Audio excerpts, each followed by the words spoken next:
Hello, everyone. We're going to give it a few more minutes for people to join in, and then we'll get started.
Okay, I think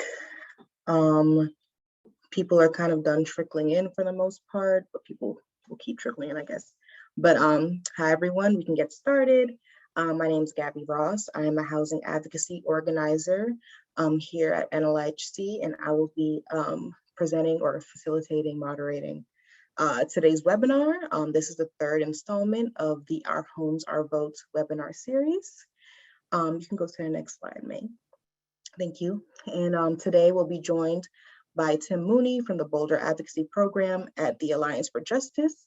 And we're going to discuss the legal considerations involved in elections and advocacy engagement for nonprofits who also want to be careful of preserving their 501c3 status. Then we'll touch on what activities are permissible for organizations that receive particular types of federal funding. And just some housekeeping before we begin. We'll allow some time at the end of today's webinar for questions. So please use the Q&A box at the bottom of your screen. And we'll also be providing access to the video recording and a copy of today's slides to all participants following this webinar. And it will also be posted on our website. And the link to the website has been posted in the chat. And Tim, I will turn to you. Thank you very much, Gabby. I really appreciate it. Hello, everybody. Thanks so much for joining. We've got a nice, big, robust crowd here to talk about elections. It is, after all, an election year. And it's interesting. During these years, our workload really, really expands a lot, as you might imagine, at the Boulder Advocacy Program. We are, if you're not familiar with Alliance for Justice and Boulder Advocacy, we basically exist as attorneys to help you be the best advocates that you can be. We have a whole host of resources in addition to this training, and we'll make sure that we get all of those up for you as well.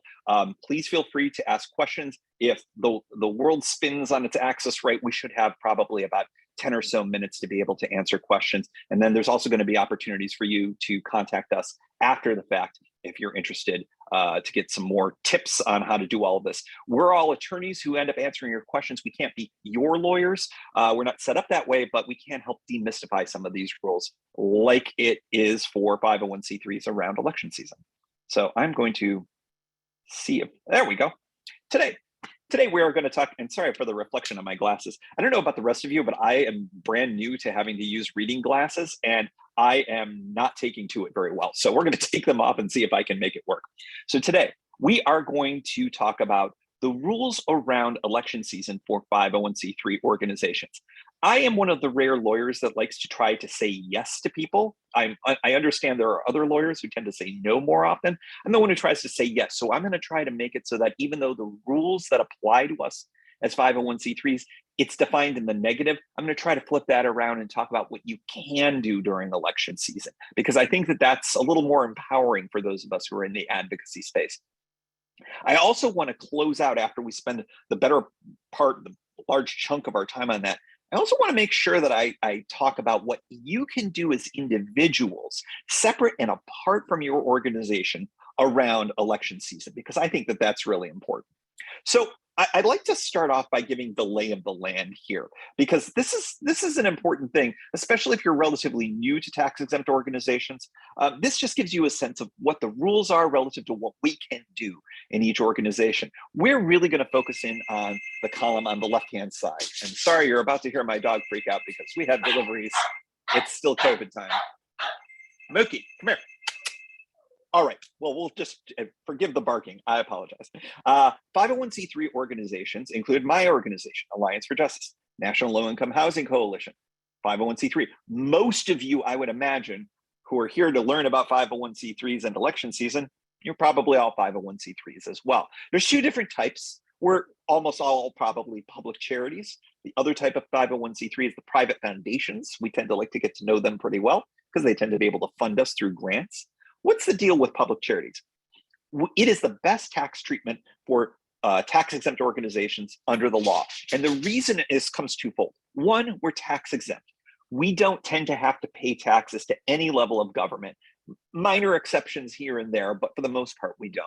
The big ticket thing, though, is that if a donor gives us money, we are allowed to confer tax deductibility to those contributions. Huge, big deal, makes fundraising easier.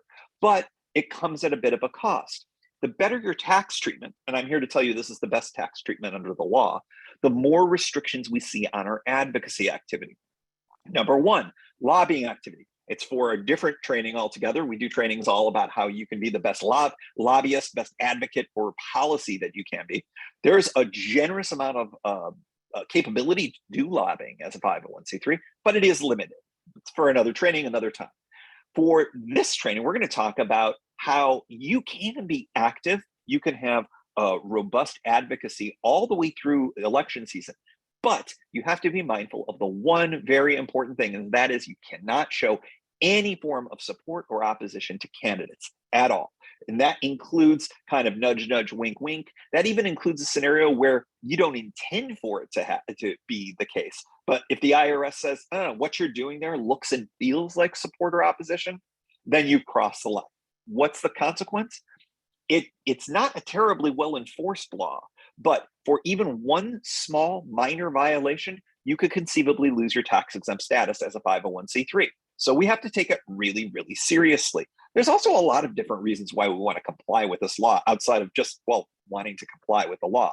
Our funders care, our communities care. There's lots of good reasons that we want to kind of stay on the straight and narrow here. So we're going to talk about how you can do things, how you can have a robust advocacy program even through an election season.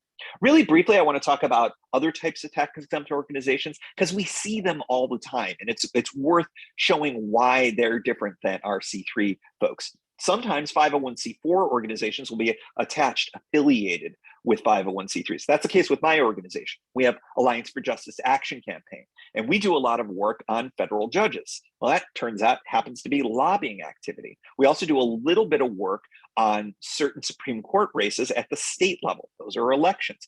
Can't do that at all out of our 501c3. So that's why we ended up forming a C4. Frankly, those two reasons are reasons why lots of people form 501c4s. They're tax-exempt organizations, and they're not able to confer tax deductibility to their donors. So that's why they're allowed to do more advocacy than the C3s out there. So nowhere is that more important than lobbying activity. They're allowed to do an unlimited amount of lobbying activity. Really great to be in coalition with them when you're a C3, because your friends who are sitting at the table too, they don't have those same limits that we do in lobbying activity. Election-related activity is the real contrast, though. They can, as a secondary activity, meaning less than half of what they do, they can do things to show support or opposition to candidates. Now, we're not going to get into all the ins and outs of them today, but I just want you to be aware when you see other nonprofits, other tax-exempt organizations doing things that I'm about to tell you you can't do as a C3, it's probably because they fit into this category of 501c4s or labor union 501c5s or trade association 501c6s. Different tax exempt type, different rights and responsibilities. The groups you're never going to cross paths with, or at least it would be incredibly rare, would be any political organization. Those are under Section 527 of the tax code. They're organized completely to do things that support or oppose candidates for public office, things that we absolutely cannot do as 501c3s. So we will rarely ever cross paths with them. We certainly aren't going to be doing what they're primarily built to do. So let's focus in more on what we can do. And again, as I mentioned before, I like to talk about what we can do, but the laws define about what we cannot. The law very strictly says that we cannot support or oppose candidates running for public office. Candidate includes anybody that you know is running. They're declared, they have a candidate committee, but it also includes folks who are sort of being bandied about in the press as running. The former president, the last guy, certainly seems to be showing a lot of signs that he wants to run again in 2024.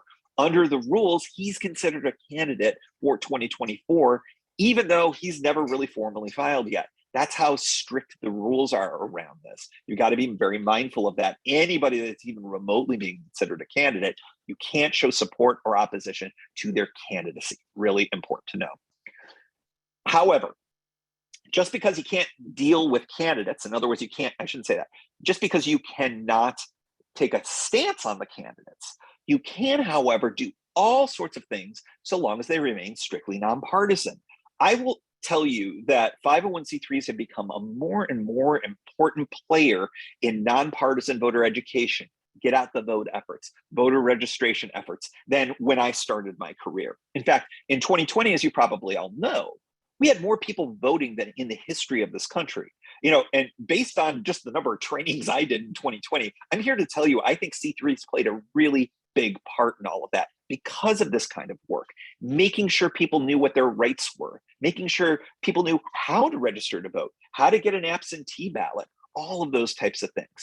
Tons of room to maneuver for you as a 501c3, so long as you keep it nonpartisan.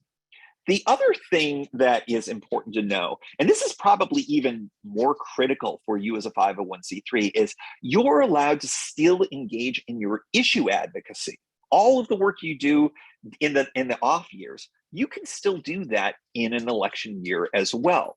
You just can't make it look like you are supporting or opposing candidates. It can't look like it. It can't feel like it. My old colleague of mine used to say this was a smell test. It can't even have an aroma of partisanship to it.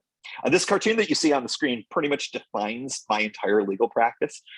Person is holding an enormous looking magic 8-ball. It looks like the size of a beach ball, but we're going to go with it. Person says, hey, this magic 8-ball just keeps saying it depends. And the other person says, oh, that's a special lawyer's edition.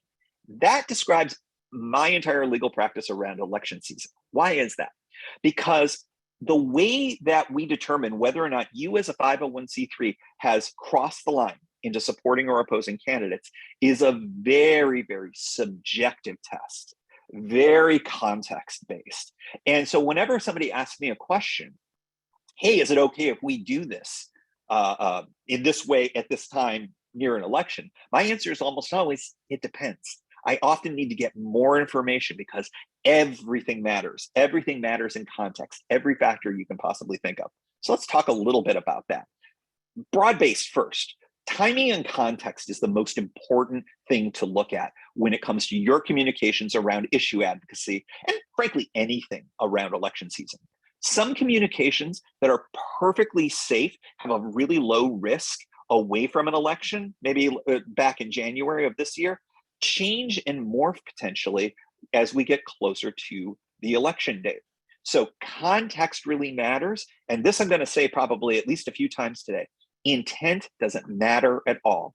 The IRS doesn't have that as a factor for anything that it looks at, which means that you could be out there advocating on the issues the way that you've always advocated on them, not having any intent to be making commentary on whom to vote for in the election. But if the IRS thinks otherwise, your intent doesn't matter. Context matters, intent does not. Let's keep going. Let's look at some of the factors that the IRS looks at. Now, and I say the IRS because the IRS is the agency that would be looking at you in an audit at any given time. Does it happen very often? No, it's really infrequent. But again, what are the consequences? If they go through this facts and circumstances analysis and determine that you've crossed the line, well, you could lose your tax exempt status. That's why we care about dotting the I's and crossing the T's. Let's look at some of these factors. This is not a complete list. The IRS could look at everything. These are the ones that are probably the most important, though, but they morph and they change and they interrelate differently based on context. Let me give you an example.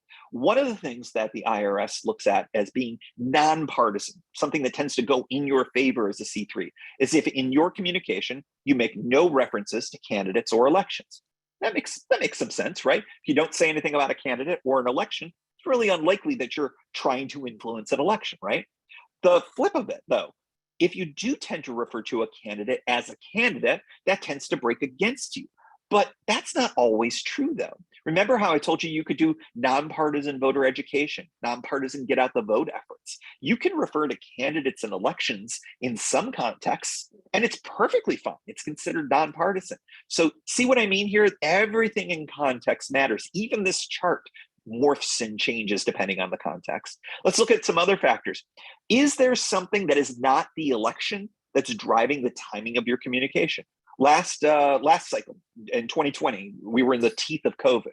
There were emergency funding bills that were out all the time, and we were advocating on them as 501c3s about trying to make sure that Congress made sure we didn't fall down in the middle of COVID. We needed funding, we needed help for a lot of people.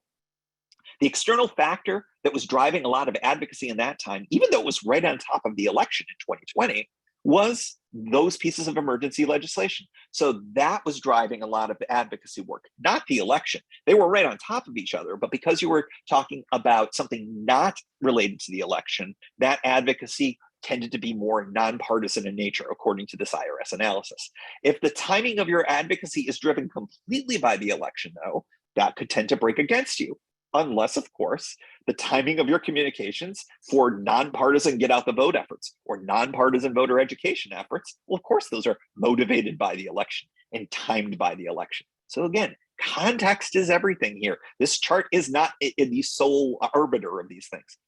The IRS likes it better when you talk about a broad range of issues rather than a single particular issue where one candidate agrees with you and the other one doesn't. In that context, it's really hard to avoid making that look like a tacit endorsement. Let me restate that. It's easy for that to appear to be a tacit endorsement of the candidate that agrees with you. That's why mixing your issue advocacy and your references to the election gets riskier and riskier the closer you get to an election, because it could look like a tacit endorsement at that point. How long have you been working on the issues that you're talking about? If you have a long history of advocacy, talking about those issues the closer you get to an election, the IRS is going to say, hey, they've had a track record. They've talked about this way before this election, way before they knew who the candidates were or the issues were going to be. That tends to break in your favor. But if you parachute in at the last second, talking about an issue that you don't really ever talk about, and that happens to be a big deal for that election, that's really going to break against you. Also, what's the mechanism that you're going to be using to communicate? Is it a monthly newsletter that you always put out? Do you put out an email to your community once a week and you're just putting out that continuing through the election? That tends to break in your favor. You're not doing something new or novel near an election. Wedge issues. This one's a weird one. So it used to be that we only had a handful of wedge issues, things where it's a big ticket issue that cleaves along partisan lines. Well, you all have seen as much as I have over the last few years. It feels like everything is a wedge issue these days. It doesn't mean you can't talk about wedge issues, because although the IRS considers even talking about them tends to be more on the partisan side of things, wedge issues just means that you have to be even more circumspect, even more careful about how you present your issue advocacy the closer you get to an election. Just a factor to be aware of as things go on. Those are some of the factors. The idea here is context is everything. And the IRS will put all of these factors into a metaphorical bag, shake it up, and take a look in and decide whether or not you've crossed that line. So that's why this is a lot more art than science, quite frankly. And as a lawyer, that's a weird place for us to be in. And so when we talk about these things, Although we'd like to try to focus in on what you can do around elections, we have to do it in a way that speaks more towards the risk of engaging in that particular activity at that particular time. So I'm going to get to how we do that in a moment here, but let me start off by going back and addressing how issue advocacy should work for you as you proceed here in this election year and going forward. Here's some best practices. The most important thing is the closer you get to the election, the more you have to think about how that looks and feels for everyone, most especially the IRS. Focus more on the issues and avoid criticizing incumbents or people running for elective office the closer you get to an election. Remove those references as much as you possibly can. You really want to make sure you never say anything about the qualifications of someone running for office. That's a big ticket red flag for the IRS. That's super risky to engage in for a C3. My biggest piece of advice for folks that are engaged in advocacy around election season is you can do nonpartisan get out the vote efforts, voter registration, voter education efforts, and you can do issue advocacy. But I don't recommend you combine them together, because the problem ends up being is when you identify an election through those nonpartisan efforts and then put your thumb on the scale about the issues themselves, it's the mixture of those two things that creates a bizarre alchemy that the IRS tends to be a little bit nervous about for us 501c3s, for we 501c3s. So you can do them, just do them separately, and that lowers the risk for everything altogether. The closer you get to an election, and I've got an example coming up that really shows this. The closer you get to an election, you may want to consider not naming individual candidates by name or image, because as we'll show, you could do that away from an election and it doesn't look like you're trying to influence the election. The closer you get to an election, all of a sudden it might look like a thank you, hey, vote for this guy, or ooh, don't vote for that person. Remember, ultimately, context is everything. Intent doesn't matter at all. So you got to make sure that you're policing yourself as well as you can. I talked about how this is a sense of risk. We measure this all based on risk assessment. I very rarely can give a thumbs up or a thumbs down definitively on anything when someone asks me a question. Remember, I always said it's hashtag it depends for me all the time around election season.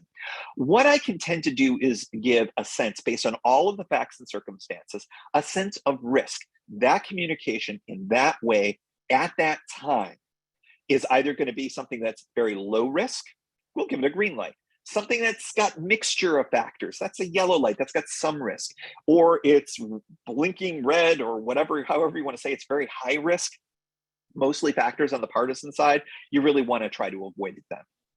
I use this as a tool to communicate with folks in your positions because it gives you the ability to determine whether or not that particular communication in that way at that time is worth any degree of risk.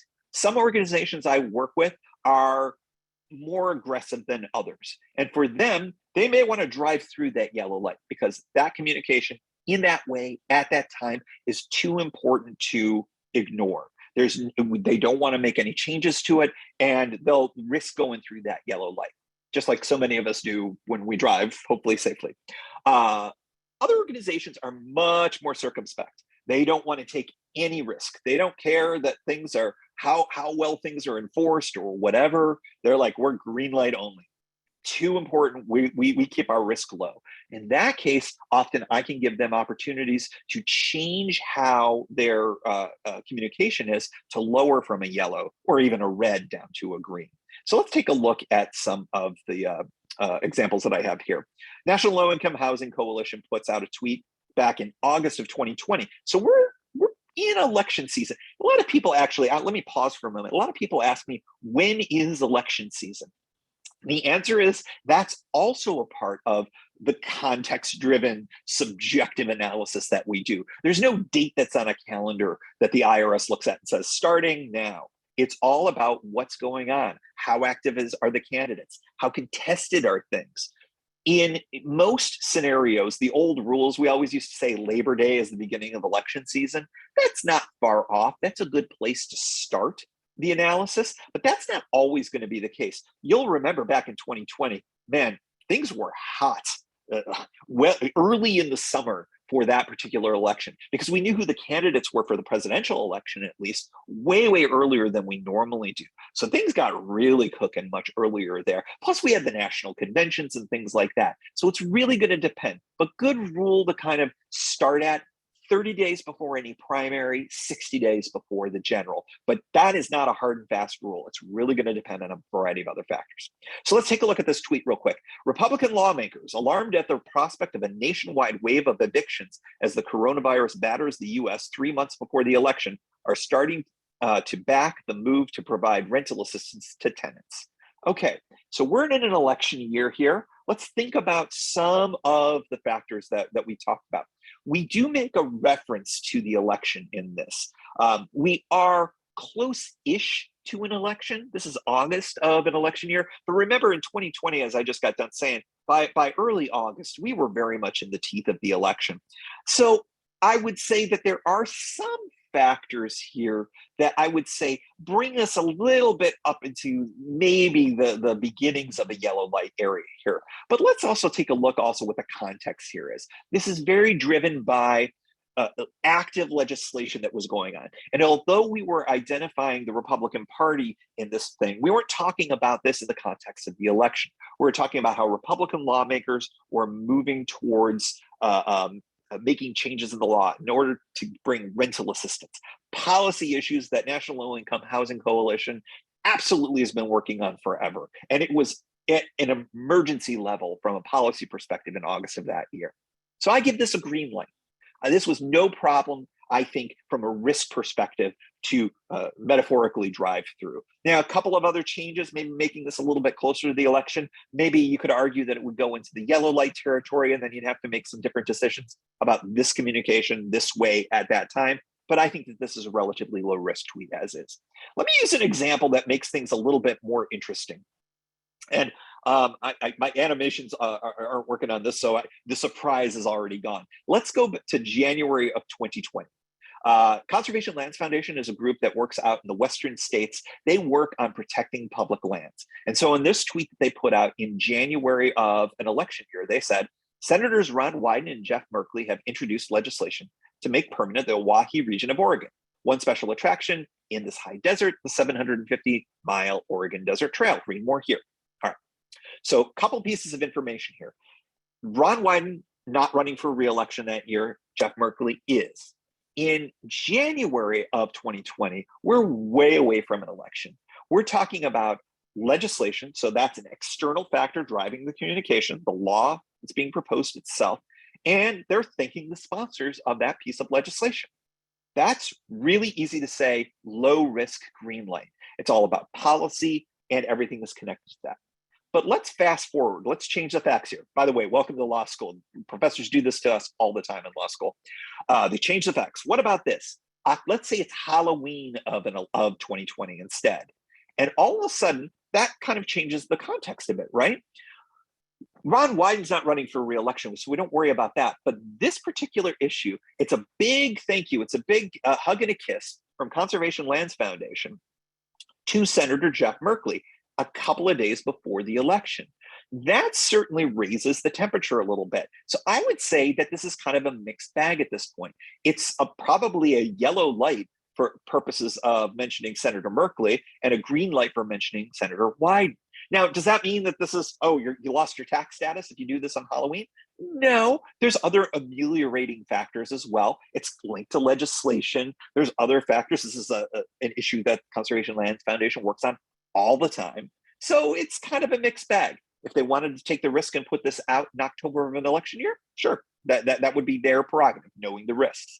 What if they were a little more risk averse though? Well, you want to cool it down to a green. Sorry, Jeff Merkley, we're going to kick you out of this tweet. We're just going to thank Senator Wyden in this. Or maybe we just say the Oregon senators, or maybe we say the US Senate has introduced legislation. But finding ways to remove the references to the candidates allows you to continue at a much lower risk profile your issue advocacy into and through election season. And this is just one demonstration of all of that.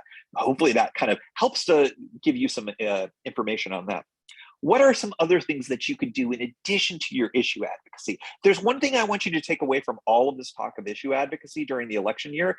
Don't cede the microphone to other folks that you think aren't going to be worried about election consequences. Don't cede the microphone to 501c4s or worse, sometimes 527 organizations. You're allowed to continue to do it, just have to be a little bit more circumspect about how you go about doing it. Hopefully I've at least given a little illustration of that. But what else can you do?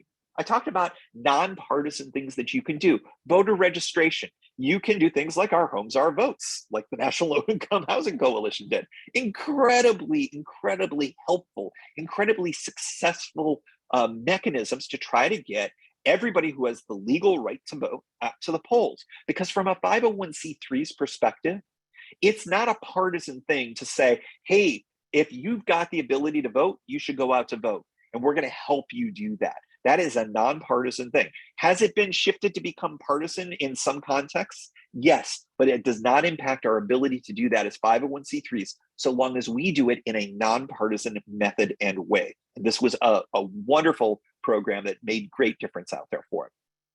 When it comes to your voter registration efforts, there's a few things that you have to keep in mind, because remember, if it ever gives a look or a feel like it's showing support for any particular candidates or any particular party, you run the risk of losing your tax status. So here's some tips for you.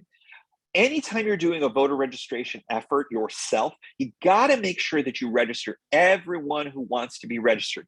Can't withhold services based on party affiliation, not agreeing with your positions, anything like that. If you're going to table like these folks here, you got to register everyone. That's really, really important.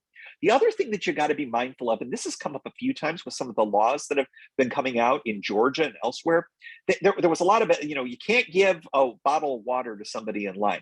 Federal law actually already has prohibited some of this activity. They went way too far, in my humblest of opinions, in states like Georgia, but you never can give anything of value in exchange for voter registration.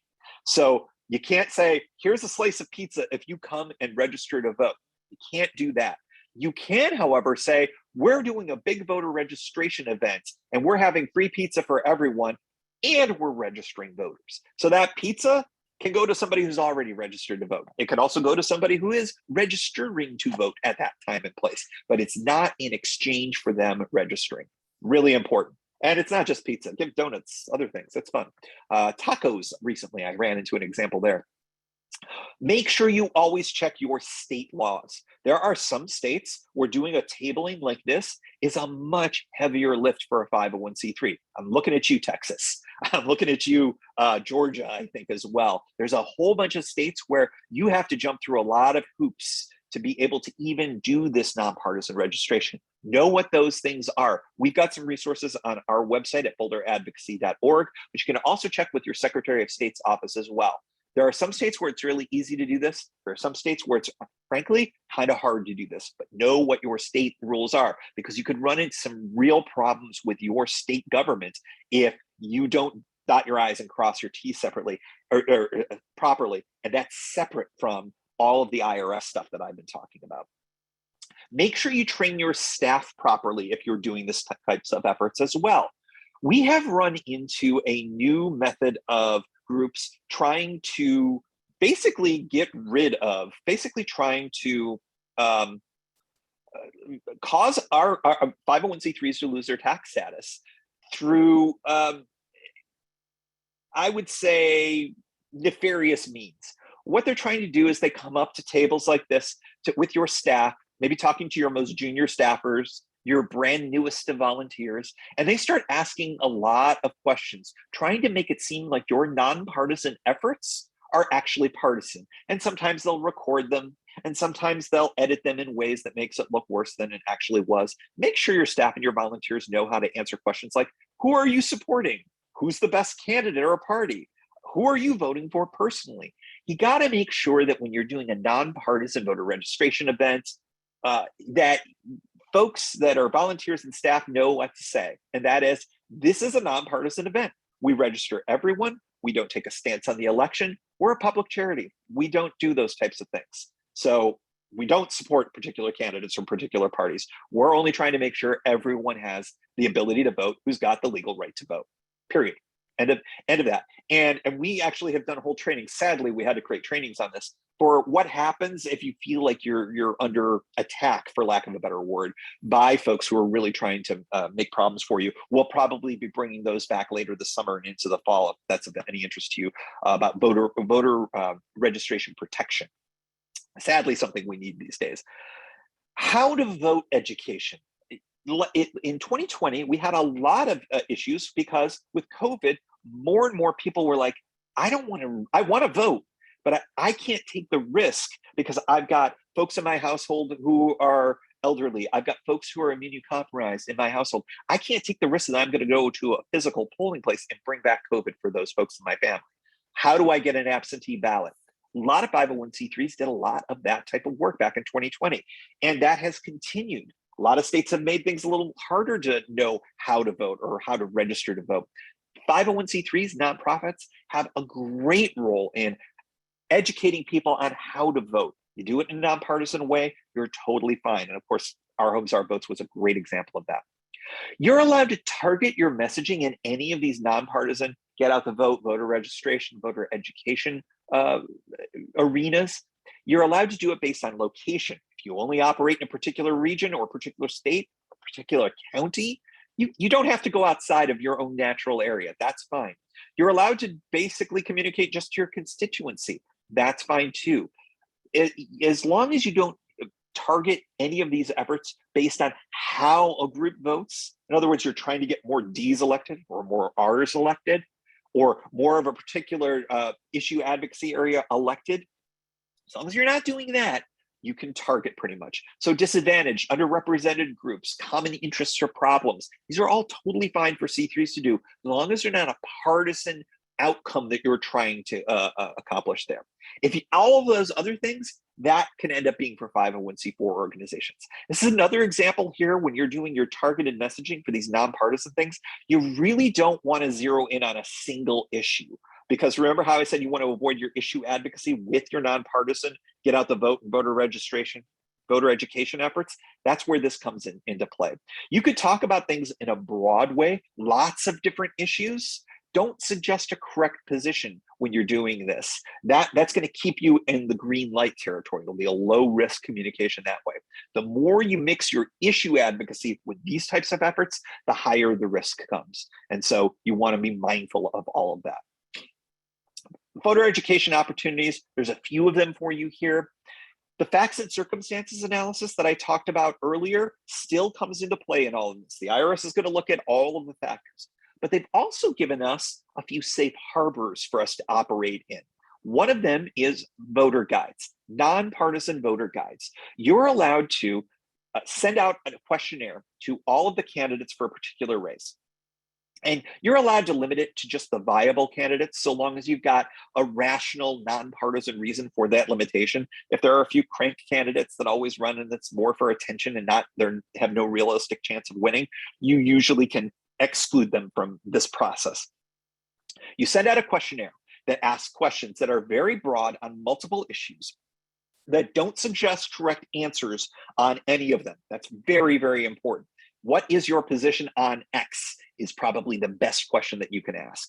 Send those out to all of the candidates that are running for a particular office. Give them a word limit. Trust me, I did this back in the day. Give them a word limit, and then republish their answers to all of those questions when they return them to you and a voter guide. Now, you want to make sure that you present those questions very equally. You see, I know it's a little bit small for you on the screen. That's a League of Women Voters voter guide. They are, by the way, best in class on all of this. If you ever want to see good examples of them, look up your most local League of Women Voters and see how they do it. They're excellent at this kind of stuff. They present it in the way that's part of the safe harbor. Similar format, don't edit the responses, and then you can put that out and disseminate it broadly. And this is a really helpful thing for people to see the distinctions between the candidates. Now, the question ends up being, what if one side doesn't return and the other side does? You have to be careful of the facts and circumstances analysis there. If you only get responses from one particular party, well, you really can't put out your voter guide. Sometimes you do a lot of work putting out these candidate questionnaires, and then what you get back means you can't end up doing your voter guide. Used to be back, I'd say 20 years ago, these were a lot easier to pull off because I think that there was less of a accusation of partisan bias for 501c3s. But these days, boy, it just seems like it's out there a lot. And so sometimes these are very hard to do and remain within the safe harbor. But it's there and available for you. By the way, this isn't just national candidates. This includes state, your local candidates as well. Local candidates, I find, are a lot more likely to answer these types of things, especially if you have an important role in your community. Really good things to think about if you want to put in the work and the effort to put these things out. They're very helpful for the public to see, especially from a C3 that's staying nonpartisan. Debates and forums, another possibility for you to consider doing. You want to ask a broad range of issues, questions on a broad range of issues. Don't suggest a correct answer to any of the questions in the issue area, even though you may support one direction or another as an organization. You're there to elicit answers without any potential framing of bias when you ask those questions. Give all the candidates an equal opportunity to answer, and make sure that it's either open to the general public, or if it's a ticketed event, the candidates have equal number of tickets for that event.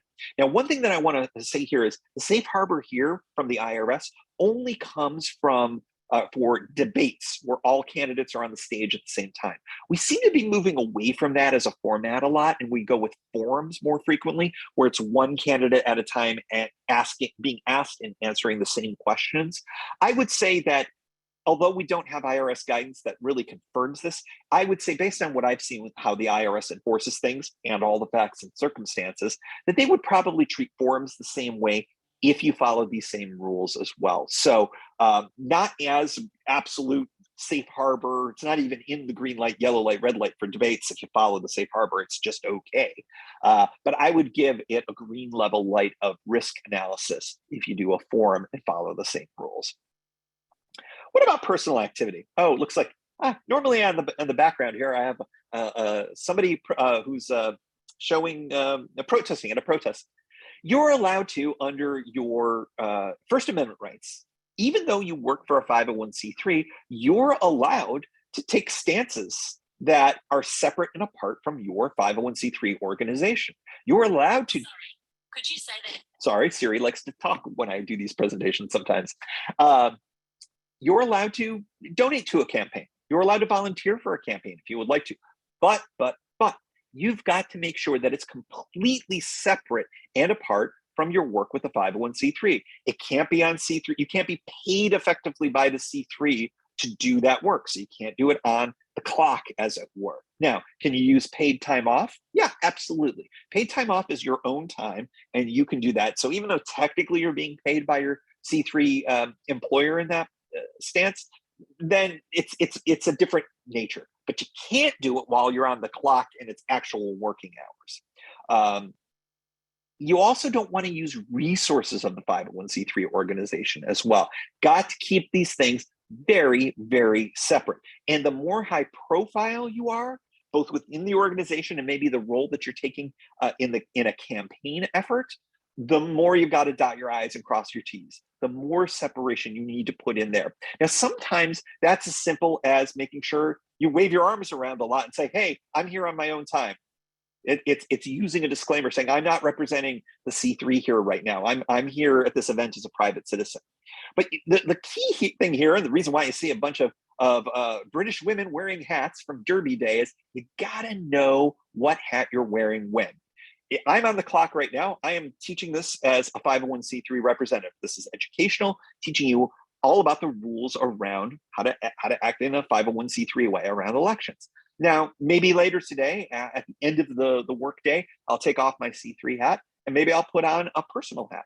Maybe I'll go on my personal social media accounts and take some stances on folks who may be running this fall, or maybe I end up volunteering for a candidate. We got our primaries coming up here in DC.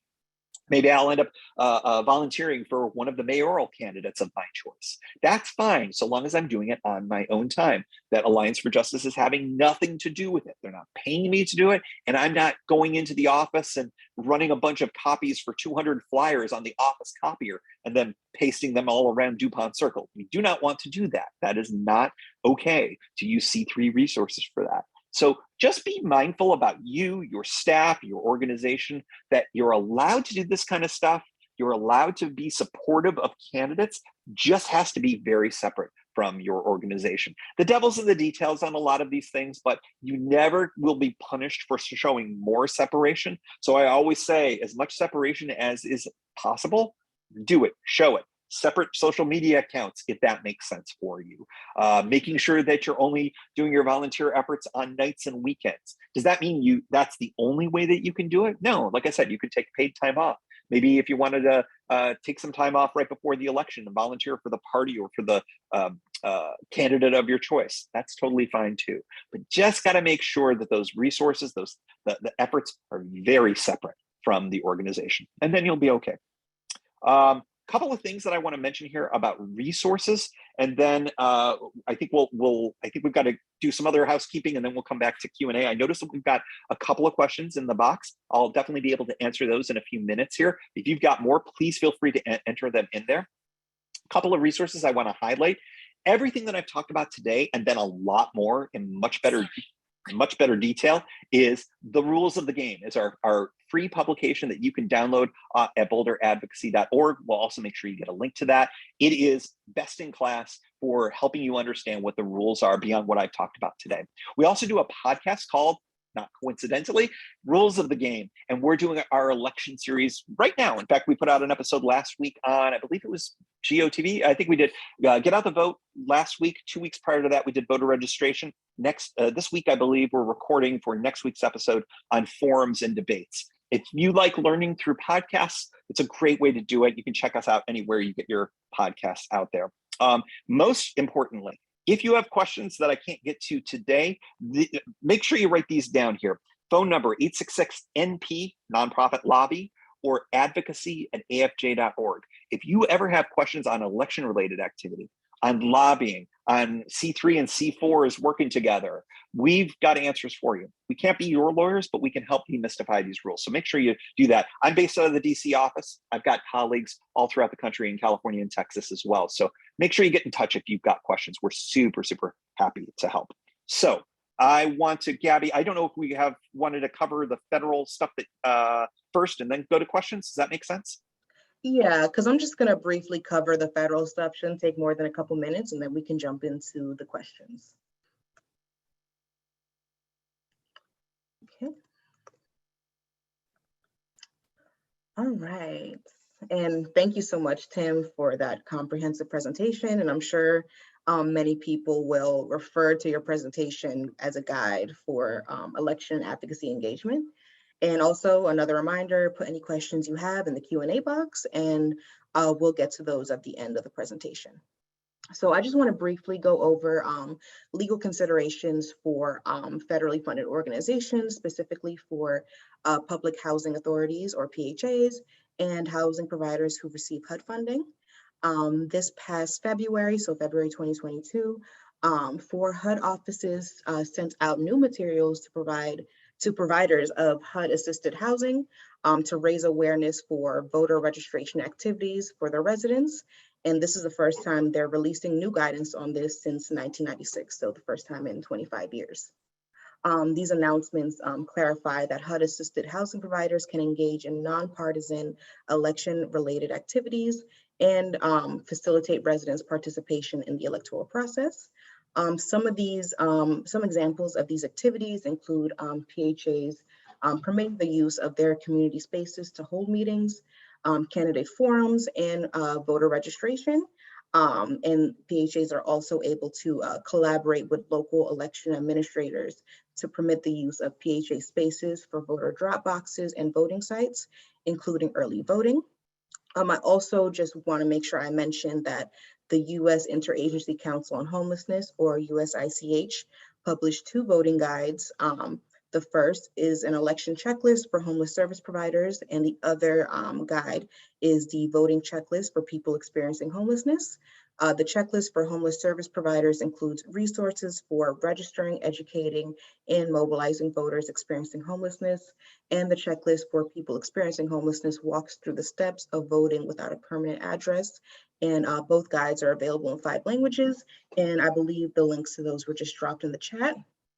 And I also want to highlight that the The announcements from HUD can also be found on the Our Homes, Our Votes resource library under the heading Election Information for Federally Funded Housing Programs. And a link to that will also be dropped in the chat.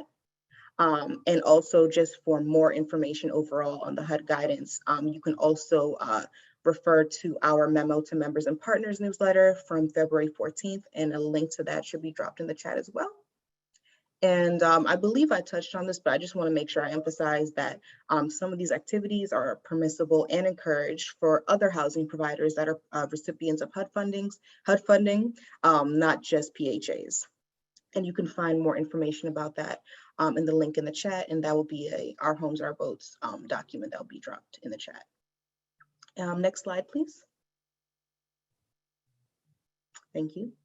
And I just want to quickly go over the restrictions on certain organizations that are placed because of federal funding. And examples of this will be like staff who are paid through AmeriCorps or Head Start funding cannot participate in voter registration activities. Legal services groups cannot participate in any election activity, even if nonpartisan. So that's a pretty stringent restriction. And lastly, recipients of community services block grant funding can participate in voter registration and engagement, but they cannot use CSBG funds for that engagement.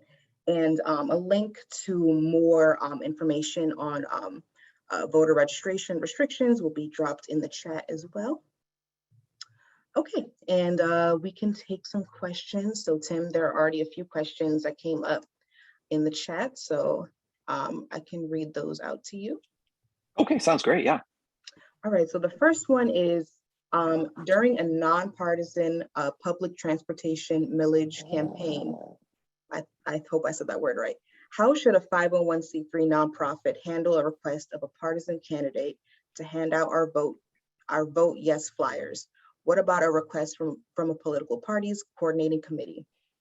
And so great question, and a topic that I didn't cover as a yes you can, but it's super important: ballot measures. So I'm going to assume that this is an issue that's a transportation ballot measure, local, I would imagine, but it could be statewide, either or.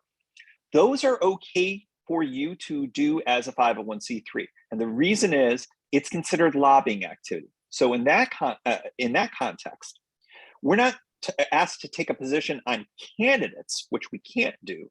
We're being asked to take a stance on basically a piece of legislation that's going before the voters. And in that context, all of the voters are considered one gigantic legislative body, and each of them are considered legislators. So it's categorized as direct lobbying. Didn't go into any of this really at all to speak of, but direct lobbying we're allowed to do. There's a generous amount of activity that we can do as direct lobbying as 501c3s. It is limited, however.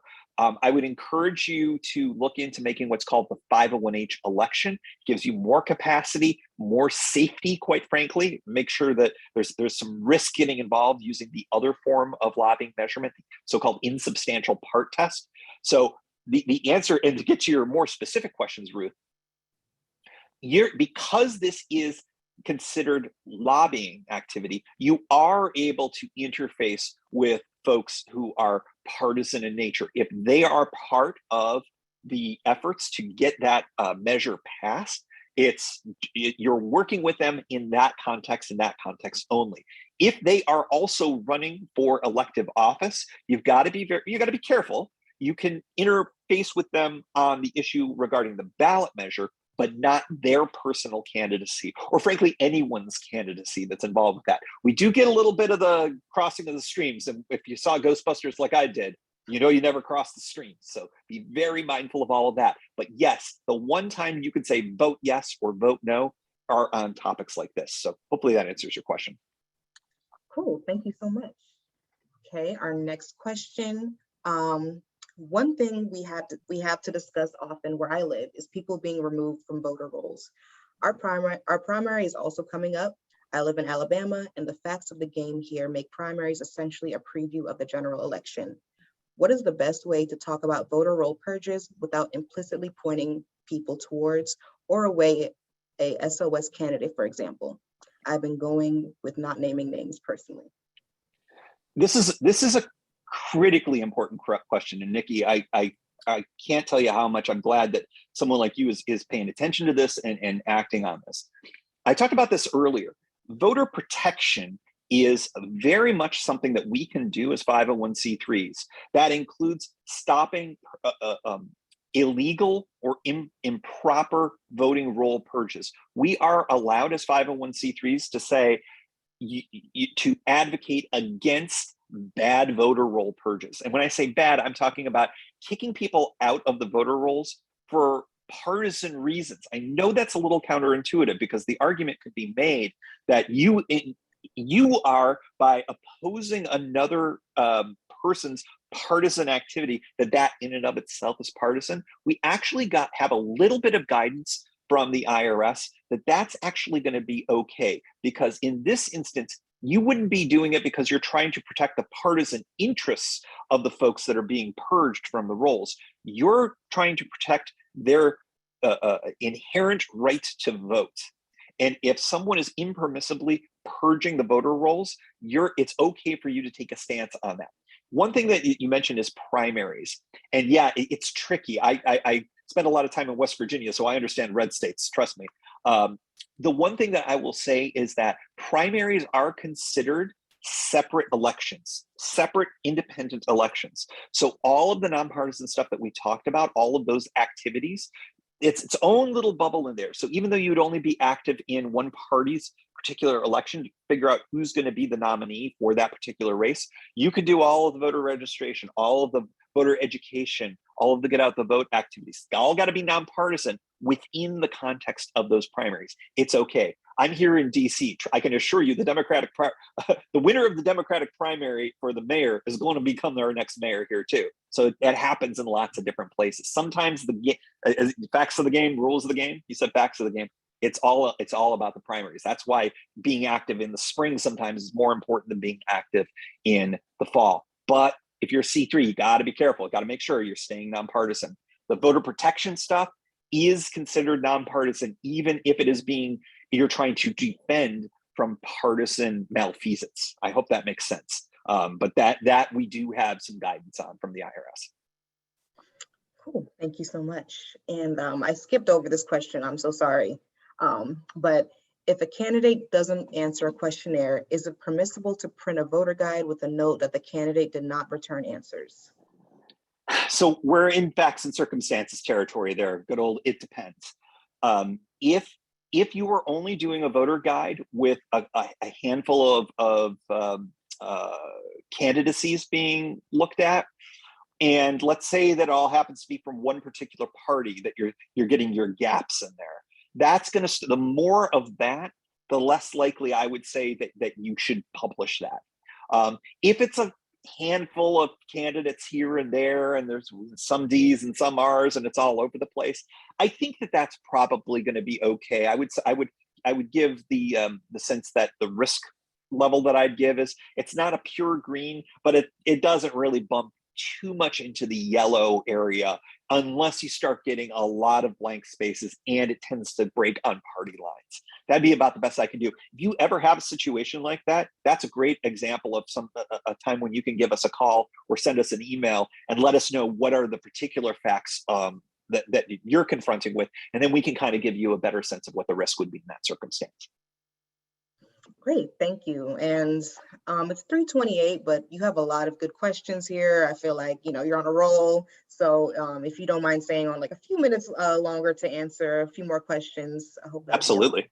Great. This is my favorite time. I love Q&A. Perfect. Okay, cool. Okay, so the next question, for a 501c3 wanting to distribute a candidate questionnaire, I assume that they need to send it to all candidates. I had an org in my town that only opted to distribute to Green, Independent, and Democrat Party candidates to solicit answers. Yeah, one thing that I'd say to the anonymous questioner here is that it may be that organization was a 501c4, because a 501c4 could do that, because that tends to, just that fact pattern there says they don't care for Republicans all that much, or they don't want Republicans to participate in that. And that's, by its very definition, not nonpartisan. So a C3 should never do anything like that. You should give out your questionnaire to all of the viable candidates. And if that includes the Green candidates and the independents, in addition to the major party candidates, that's great. Then, and only then, if you don't get that response, then in some circumstances, you can just say, hey, did not respond. Don't make it, don't chastise them for that, because saying, oh, these jerks didn't respond to our beautiful, wonderful nonpartisan action here. That would look, that you don't want to punish them for not responding. But I would say in the circumstance that you just identified here, that wouldn't fly for a 501c3 under the rules as we understand them by the IRS. I would give that a pretty high risk for a C3 to exclude an entire party. Okay, thank you so much. And we have a question in the chat box. Can a 501c3 host another organization on their property to do nonpartisan voter registration efforts? For example, if they would like to do voter registration, but don't have the staff capacity. So if I understand this correctly, it's 501c3 organization, and you're inviting another organization to do a nonpartisan event, voter reg or whatever. Yeah, so long as state law doesn't prohibit that, and it is a 501c3 nonpartisan style event, you can that should be low risk for you, low to no risk. The problem would end up being, and this comes in sometimes there are 501c3s. Well, churches are C3s. You know, if a church decided to allow a partisan event happen on its property, that would be problematic for the faith-based, for any faith-based institution. But there are sometimes when they own public spaces and they rent it out to anyone, regardless of party affiliation or what it's used for, and it's a commercial transaction. That would be kind of a different thing. We'll set that aside. The way you asked that question, I don't see that there would be any risk or any problems for a nonpartisan event by a third party coming in on your C3 property. Shouldn't be a problem. Cool. Thank you. And we have one more question from the chat box. What are the rules for non-paid board members of 501c organizations regarding attending a candidate's meet and greet or advocating for a particular issue, for example, affordable housing? Great question. So some of our strongest advocates within our C3s are our board members. They're often connected a little bit more than all I know is my board members from my organization are way more connected than me. I'll speak for myself. I'll use my I words here, right?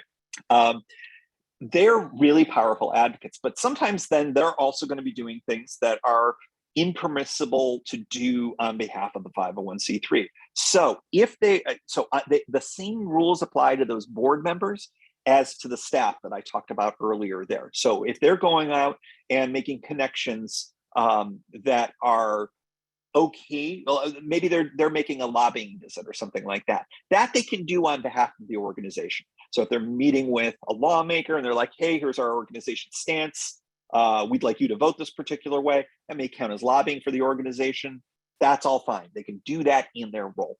But if they're going to go to an event and it's going to be a partisan event where they are supporting in some kind of a way a particular candidate, that they cannot do in the role as a board member for the 501c3. Now, maybe that it doesn't come up, it's not a big deal. They're showing up at some after hours fundraiser event where they write a check and they sit down and listen to a bunch of speeches and they leave. That's fine. As long as that money comes out of their personal bank account, no problem. But if there may be, I just got a question today actually with a group out of West Virginia, where it was somebody who's the executive director of the organization, but they're also serving as a treasurer for a campaign. Those are two very high profile things. The board member that you, in this hypothetical, same high profile person, if they too were taking on a high profile role for a candidate or a party, they've got to keep those things very, very separate because they're very visible in both of those roles. So you got to be extra careful in those contexts to show that separation. Never do you want to identify yourself as being a representative of the 501c3 when you're in the context for the electoral matters. So hopefully that answers that question. Okay, cool. Thank you. And I think we can do one more question. Does that work? All right, cool. All right, so question, if a nonprofit's executive director is running for an elected position and that nonprofit also does voter engagement work, would you recommend that the executive director step down? Yeah, I can name an organization I'm working with right now that is definitely facing this particular issue. Oh, sorry, knocked my computer there. So here's the thing: best practices. If you've got any member of your staff who's running for elective office, I would say the best practices would be for them to take a leave of absence of some type. Now, it might be that this is for a local race, a school board, or something like that, where they're not going to need to be pulled away from their job for terribly long. Maybe they take a leave of absence for a week or 2 weeks or something like that. But it's best practices to do that for precisely this type of a situation. So when you've got a candidate who also simultaneously has a connection with a 501c3, and that 501c3 is doing voter engagement work, get out the vote efforts, things along those lines, boy, oh boy, oh boy, do you have to be extra, extra careful. Because if it ever looks like that you're trying to gin up the vote for your staff member, for your director, for your executive director, for your board member, for the race that they're running in, IRS could come down on you like a ton of bricks. And let me tell you, the folks that they are running against are probably going to be very tuned into that, because they're going to wave their arms around a whole heck of a lot, say, look at this unfair, illegal activity by this C3 organization that's supposed to be nonpartisan. But meanwhile, they're driving all these votes to this person. So appearances are really, really important. A leave of absence is one thing that can be helpful for you. One thing that I would recommend, quite frankly, is that your voter engagement work, probably, if you want it to be the lowest risk possible, don't engage in voter education, voter registration, get out the vote efforts around that particular elective office. Stay the heck out of it, because that allows you to say, hey, we're not even touching that in a nonpartisan way. We are abstaining from work in that area. We're focused in, if it's a local office, maybe you'll only work on state and federal for that particular cycle. You don't have to necessarily do it that way, but again, the more separation you can show, the lower your risk. And it's all a risk assessment game here. But a lot of organizations, I know of an organization I'm working with right now. The person's running for elective office. The organization, they are not taking a leave of absence. So, it's there. They're willing to, they understand the risks, trust me, because we've talked. But they're like, no, we think that we can fashion things in a way where we show absolute separation between the activities that we're doing and the activities of the campaign. They are going to take some time off, and we're just going to deal with all that. So it's possible to not do that, but I would really recommend everything that you can do to lower that risk, the better. Because again, all it takes is one small violation, you could conceivably lose your tax exempt status. And it's in a situation like this where you've got someone who really wants to try to find ways to poke holes in your organization, when you've got opposite candidates, other organizations that maybe don't like the work that you're doing, that want to make your organization disappear. That's when we got to be extra, extra careful. So walk mindfully. And if you do have questions about it, please feel free to get in contact with us. We can help kind of suss out some of the factors that might be more helpful for you versus others. So, and aloha to the Big Island as well. I wish I was where you were too. Thank you so much, Tim. And thank you so much for staying on a little bit longer to answer some questions. I believe you showed your email address so people can contact you with questions, as well as the office number. So if y'all have any more questions for Tim, you know how to reach him. And we'll also be sending out a follow-up email with these resources as well. So you all will have this information. And so our next webinar will be on May 16th. And we'll have speakers from the League of Women Voters and the Coalition on Human Needs to discuss the tools housing organizations can use to jumpstart their election initiatives. And I believe a registration link should be dropped in the chat, or it was dropped in the chat. Thank you so much, Sid. Okay, next slide, please. And yes, so so Our Homes, Our Votes has a bi-weekly newsletter with national updates, NLIC resources, upcoming events, and much more stuff, interesting stuff.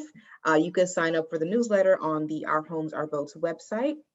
And also please follow the campaign on Twitter at Our Homes Votes and on Facebook at OHOV 2022. And you can also email us at ourhomes@nlihc.org. And again, our website is ourhomes-ourvotes.org. Thank you so much for everyone for tuning in. We really appreciate it. We hope it was informative. I know it was informative. And thank you so much, Tim, for joining us today. And we will see you guys at the next one. Thank you. Thanks, everybody.